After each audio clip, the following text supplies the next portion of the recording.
Tollywood super star Mahesh బాబుకు enforcement directorate ED నోటీసులు జారీ అయినట్లు తెలుస్తుంది. సాయి సూర్య డెవలపర్స్, సురానా గ్రూపులపై ఈడీ ఇటీవల జరిపిన సోదాలో నేపథ్యంలో ఈ నోటీసులు వెలువడినట్లు సమాచారం. ఈ నెల 27న విచారణకు హాజరు కావాలని ఈడీ అధికారులు మహేష్ బాబును ఆదేశించినట్లు తెలుస్తుంది.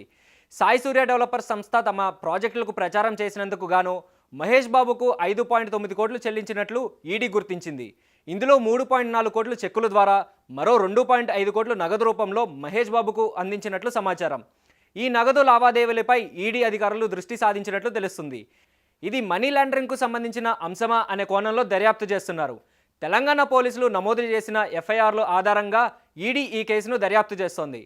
సాయి సూర్య డెవలపర్స్ యజమాని కె సతీష్ చంద్ర గుప్తా, సురానా గ్రూప్ డైరెక్టరేట్ నరేంద్ర సురానా తదితరులు కొనుగోలుదారులను మోసగించారనే ఆరోపణలు ఎదుర్కొంటున్నారు. అనుమతులు లేని లేఅవుట్లలో ఫ్లాట్లు విక్రయించినట్లు, ఒకే ఫ్లాట్లను పలువురికి అమ్మడం, తప్పుడు రిజిస్ట్రేషన్ హామీలు ఇవ్వడం వంటి మోసాలకు పాల్పడ్డారని వారిపై అభియోగాలు ఉన్నాయి. మహేష్ బాబు సాయి సూర్య ప్రాజెక్టులు ప్రచారం చేయడం వల్ల చాలామంది ఆ ప్రాజెక్టులో పెట్టుబడులు పెట్టారని, అయితే ఆ సంస్థ మోసపూరిత కార్యకలాపాల గురించి వారికి తెలియదని ఈడీ అధికారులు భావిస్తున్నారు. ఈ కుంభకోణంలో మహేష్ బాబు నేరుగా పాల్గొనకపోయినా ఆయనకు అందిన డబ్బుపై ఈడీ ఆరా తీస్తోంది. ఈ నెల 16న ఈడీ అధికారులు సురానా గ్రూప్, సాయి సూర్య డెవలపర్స్ కార్యాలయాల్లో సోదాలు నిర్వహించి కీలక పత్రాలను, నగదును సంబంధించిన ఆధారాలు స్వాధీనం చేసుకున్నట్లు తెలుస్తుంది.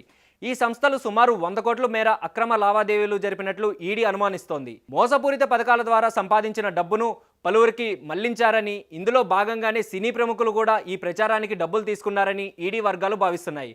త్వరలోనే ఈ కేసులో మరిన్ని వివరాలు వెలువడే అవకాశం ఉంది.